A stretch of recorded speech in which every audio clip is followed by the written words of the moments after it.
Hello साथियों, आज के इस वीडियो में अपन ये जानेंगे कि आउटपुट टैक्स क्या होता है, इनपुट टैक्स क्या होता है और इनपुट टैक्स क्रेडिट क्या होता है। देखिए आप पहले समझिए कि अपन जीएसटी पढ़ रहे हैं और जीएसटी के ही ये टॉपिक हैं, आप सभी को पता है।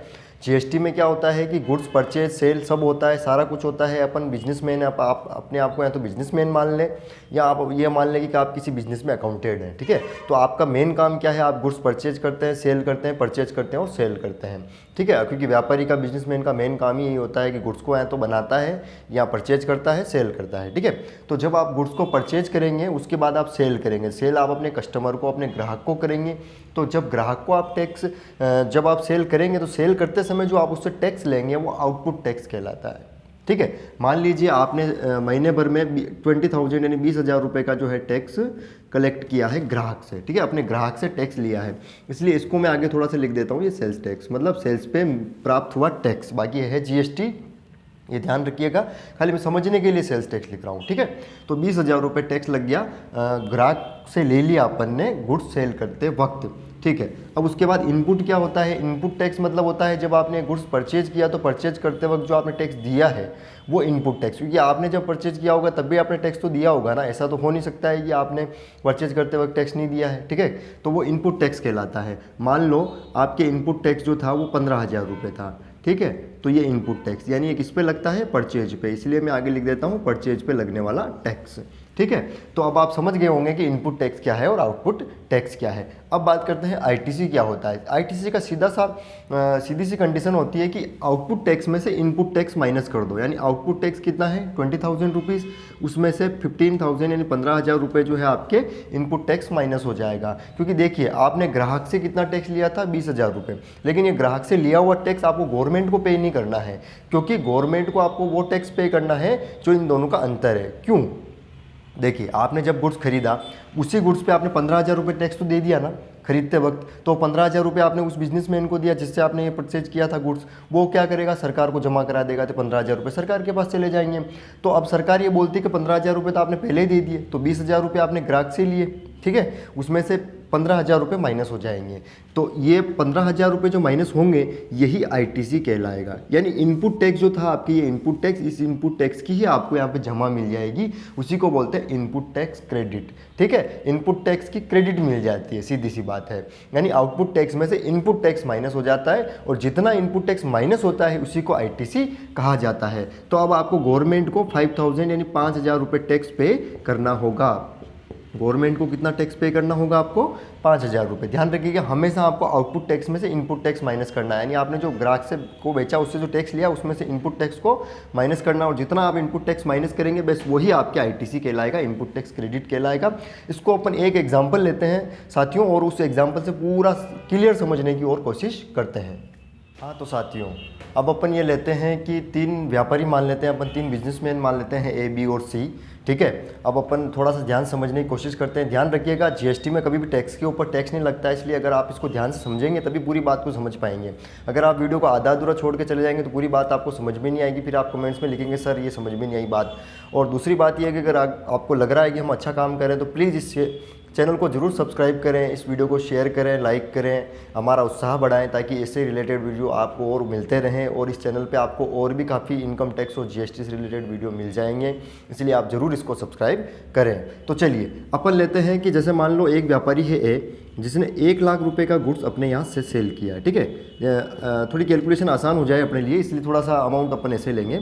और जीएसटी की रेट मान लेते हैं अपन कि जीएसटी लगता है इस पर एट द रेट मान लेते हैं 10%, ठीक है। वैसे देखा जाए तो जीएसटी 5%, 12%, 18 और 28% ही होता है, लेकिन अपन थोड़ा कैलकुलेशन आपके लिए मेरे लिए भी आसान हो जाए इसलिए मैंने 10% ले लिया, समझने के लिए थोड़ा आसान हो जाए, ठीक है।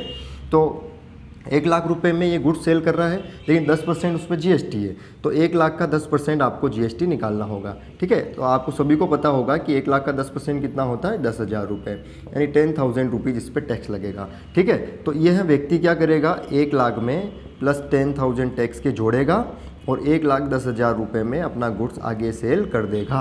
1,10,000 रुपये में इसको किसने सेल कर दिया, इसने बी को सेल कर दिया, ये बी को सेल कर दिया इसने गुड्स 1,10,000 रुपये में, ठीक है।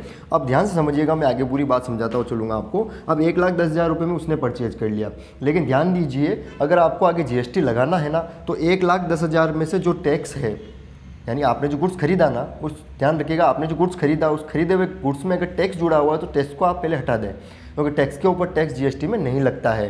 तो 1 लाख और 10,000, तो 10,000 आप टैक्स के हटा दें तो 1 लाख रुपये ले। अब आप ये सोचें कि आपके 1,10,000 में यानी 1 लाख में वो गुड्स पड़ा वो वाला, लेकिन आप बेचेंगे कितने में, ज़्यादा में बेचेंगे आप। तो मान लीजिए 1 लाख का वो गुड्स है और मान लेते हैं 30,000 रुपये आप अपने प्रॉफिट के खर्चे के जोड़ के उसको सेल करें। देखिए अब आप बिजनेस मैन हैं, आपकी इच्छा है कि आप अपना प्रोडक्ट कितने रुपए में सेल करना चाहें।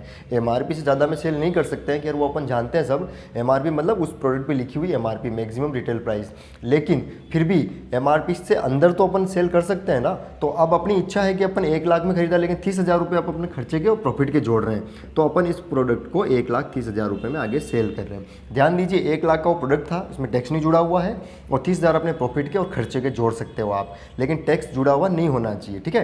तो 1,30,000 रुपये में आप उसको सेल कर रहे हैं, तो 1,30,000 पे आपको 10% टैक्स गवर्नमेंट को देना होगा। तो आप अपने ग्राहक से यानी सी से आगे आप सी को सेल करेंगे, ठीक है। बी किसको सेल करेगा, आगे सी को, तो उससे लेगा, ठीक है।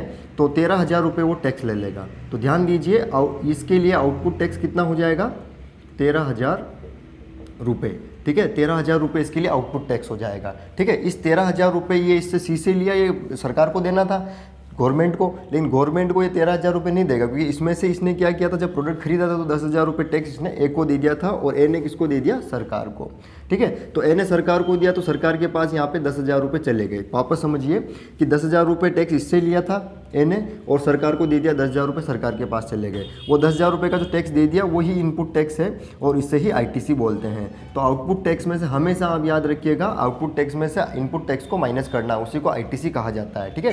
तो आईटीसी माइनस कर देंगे, इनपुट टैक्स माइनस कर देंगे।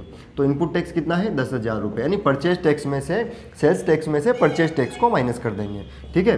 तो 13,000 में से 3,000 रुपये लेस, 10,000 रुपये लेस हो जाएंगे, तो 3,000 रुपये आपको टैक्स पे करना होगा गवर्नमेंट को, ठीक है। अब आप ये सोचेंगे सर इसमें तो गवर्नमेंट को नुकसान हुआ है। नुकसान नहीं हुआ है गवर्नमेंट को, क्यों, क्योंकि गवर्नमेंट के पास 13,000 रुपये टैक्स जाना चाहिए। कैसे, आपने सी से 13,000 रुपये लिए, 13,000 रुपये गवर्नमेंट के पास जाना चाहिए, वो चला गया। कैसे, 10,000 रुपये तो आपने पहले दे दिए, वो गवर्नमेंट को दे दिए उसने, एने, और 3,000 रुपये अब आप गवर्नमेंट को पे करेंगे। तो 3,000 रुपये अब आप यहाँ गवर्नमेंट को पे करेंगे, ठीक है। तो 3,000 रुपये, 10,000 रुपये, टोटल 13,000 रुपये गवर्नमेंट के पास टैक्स जाना चाहिए और चला गया है। इस प्रकार आप कितनी भी बार सेल करते जाएं आगे से आगे, आउटपुट टैक्स में से इनपुट टैक्स माइनस हो जाएगा। आउटपुट टैक्स क्या है, सेल्स पे लगने वाला टैक्स। इनपुट टैक्स क्या है, परचेज पे लगने वाला टैक्स। आउटपुट टैक्स में से इनपुट टैक्स लेस हो जाएगा, उसी को आईटीसी बोलते हैं, और जो बचेगा वो गवर्नमेंट को आपको पे करना है। तो अब मैं समझता हूँ कि आप पूरी बात को समझ गए होंगे। फिर भी अगर आपको कोई कन्फ्यूजन है तो प्लीज़ आप कमेंट्स में लिखिए, और ये ध्यान रखिएगा टैक्स के ऊपर टैक्स नहीं लगेगा, ठीक है। इसलिए आप हर बार टैक्स को हटाते जाए, है ना।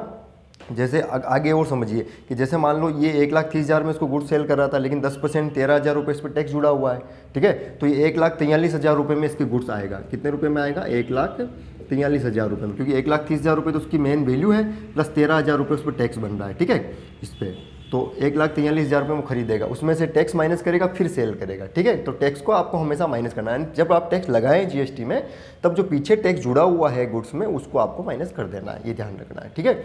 उसी के बाद आप अपना प्रॉफिट, जितने आप चाहें आपका प्रॉफिट, वो ऐड करके आप अपने प्रोडक्ट को सेल कर सकते हैं। इस प्रकार आप बिल भी बना सकते हैं, दुकान पर बैठे हैं तो आप इस प्रकार बिल बना के भी आराम से प्रोडक्ट को सेल कर सकते हैं। तो मैं मानता हूँ आपको पूरी बात समझ में आई होगी। फिर भी समझ में नहीं आई हो कोई बात तो कमेंट्स में जरूर लिखिएगा। चैनल को सब्सक्राइब कीजिए, वीडियो शेयर कीजिए।